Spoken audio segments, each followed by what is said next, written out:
Hello, my beautiful friends, and welcome. Remembering this, there's nothing new under the sun, but every sunrise is beautiful. So today we're going to talk about daring to dream, or altering your state of mind. It's a very important subject, and it's something that we forget about, that is so prevalent in our lives, but we miss this one distinction that helps us so much, that's designed in us to be able to bring us out from ourselves or to bring us into ourselves to get to the goals that we want to get to. So I'm going to start off by asking you a series of questions. And by these questions, I can learn a lot about you, and you can learn a lot about yourself. You're going to stand in front of a mirror and you're going to look yourself in the eyes. You're going to concentrate. You're going to notice the color of your eyes. You're going to notice the shades around your face, and you're going to pay really close attention to what your mind does when I ask you these questions. So one of the first questions is, what's your favorite color? Imagine that, blue, red, green, yellow, whatever that color is. What's the color of your eyes, which I've already mentioned? And are they the big squares in them, little squares? Are there no squares at all? Or what do your eyes look like, right? And then ask yourself, when you really concentrate, what's your best physical feature? Do you look happy? Do you look sad? Or what's your state of mind at this moment? Then I want you to think carefully about what is your best physical feature that you have. I mean, just think about it. What is your best, most enjoyable physical feature, something that you've been blessed with, okay? Now, think of the best looking actor that you can think of, or actress, depending on what you're interested in. What's the best looking one you can think of? Picture them in your mind. You're standing in the mirror, okay? Now go ahead and put your clothes back on. Now, the mind is a very powerful tool. So I had you focused, and you were focusing on something, and then all of a sudden another thought is brought into your mind. A little bit of a terrifying one, and sorry to my more introverted prospects here, but it shows the power of the mind. We can go from thinking about ourselves to thinking about somebody else to thinking about our eyes and some deep thought, and then all of a sudden we can think about a good-looking person, then all of a sudden we can switch and think about ourselves with no clothes on, whatever that may mean to you, good or bad, and I'm sure it's great. So what I'm trying to point out here is the power of your mind, the power of my mind. If you, say, meet somebody that you've idolized your whole life, you know, you meet Tom Cruise. If you like Tom Cruise, I think he's amazing. I always call him Ethan Hunt because I've seen him so many times in that movie and that persona that's who I think he is. So I go Ethan Hunt, and then I go Tom Cruise. If I met him, I'd be impressed. It'd be fun because he's not just successful, and he's not just hardworking, and he's not just a positive mindset person, but he's also helps a lot of other people in this world. And I think he's a good example of so many things. And I'm not talking about his private life or whatever. It is what it is. We could all be painted any number of ways depending on who's looking at you. My point being is that our mind and what we think on controls our spirit at the time. If you met all of a sudden whoever, J-Lo, you know, how would you feel about that? I don't know who you idolize. Who do you think is amazing? An athlete, maybe a basketball player, or, you know, something like that. How would you feel in that moment you met them?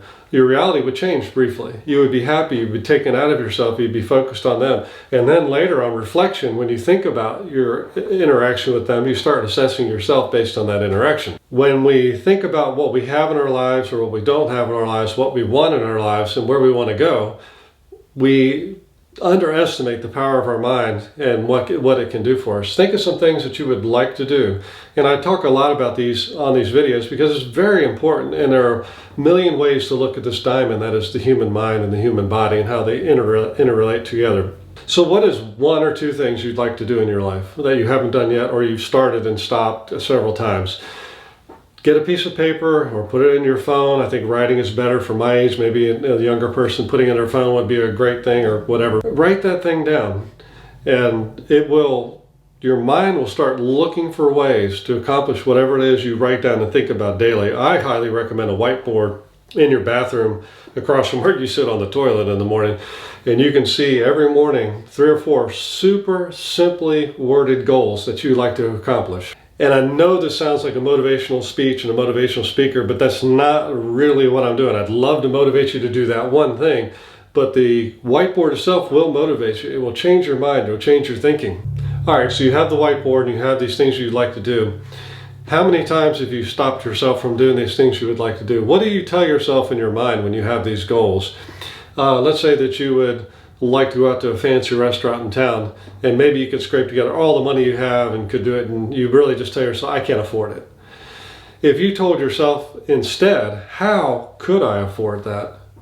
If you know somebody and you would like to be friends with them, and instead of saying they don't like me, what is it about me that makes me think they don't like me? How can I make myself into the kind of person that would attract this person, if that's what you want to do? And I'm not saying altering who you are in a bad way, but are you carrying around some habits that may not attract somebody to you? Are you too inward focused, always focused on yourself, gaining stuff for you, taking for you? Every question you ask is about gaining information for you. Or even when you help somebody, you want to help them because it makes you feel good. And those things are all okay in balance. But there's something to being settled in your mind and knowing who you are that attracts good things to you. So when you ask yourself a question and you get a bad answer, like, I'm stupid, I say I'm stupid, or am I stupid, or you're so stupid, I made a mistake. Can you learn to improve that? Well, I made a mistake. What would make it better to where I don't make this mistake? I made the simple change in my life, and I have to keep redoing it because I forget. Before I walk out the door and close it to go to the store, I have to ask myself, I stop and say, am I remembering everything? And I know that sounds ridiculous because if I remembered, I would already remember it. But that momentary pause saves me from getting to my truck and then realizing I don't have my keys. And it doesn't fix everything, but it's helped. So always looking for solutions. Oh, well, I have ADHD and I can't pay attention to da. So then you say, okay, I have ADHD. How can I make that make money for me? How can I make that make me a better person? I can multitask. I have ADHD, or I can move from one project to another, or I can get something done really fast before I have to take a nap.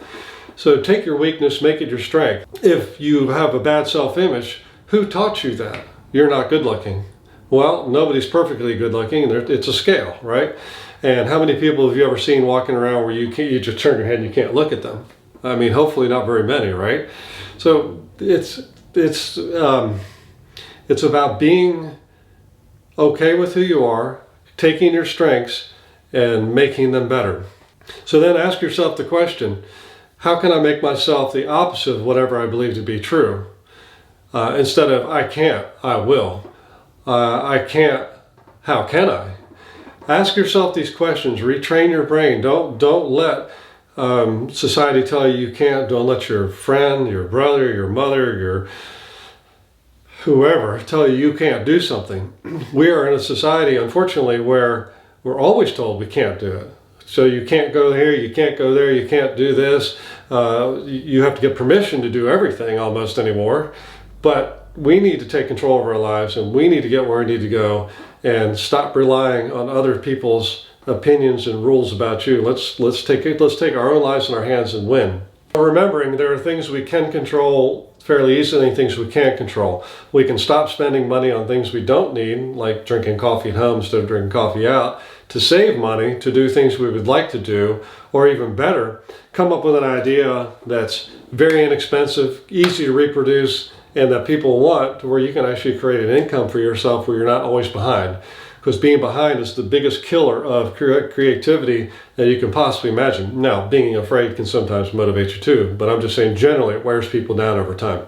The final point I'd like to make in this is be okay with failure. And I know you've heard this before. I love this song. I can't remember the song. It's out of one of these children's shows, where you try and you fail and you keep going, and it's okay. But if you realize in your mind that you will fail more often than you will succeed at every new venture, you will be motivated. I know that sounds silly, but if you're the kind of person that will not make a mistake, but if you're an airplane pilot or an engineer, please stay with that personality. But if you're trying to get something done, trying to learn something new, you're going to fail a lot. And so every time you fail, you need to just go, oh, look at that. What did I learn from that? Well, if I didn't learn anything, at least that failure's gone and I can start on the next one, right? So in relationships, you're gonna get dumped sometimes. You're gonna feel lonely sometimes. Might be broke sometimes. It's gonna happen. Those are just events that happen as you're getting to your goal. You can't let those get in the way. Stress, good workouts, good whatever, are good for the soul. They're good for your mind. They're good for your body. Hormesis is, I often talk about hormesis, and it's an important concept. Whether you're working out, breaking down the muscles to make them bigger and stronger, whether you're doing an ice bath to make yourself calm in the storm, or doing yoga in a hot room to be calm in the storm, or you climb rocks, you know, and do the crazy stuff because it centers your mind and it distracts you from the things in the world that would distract you.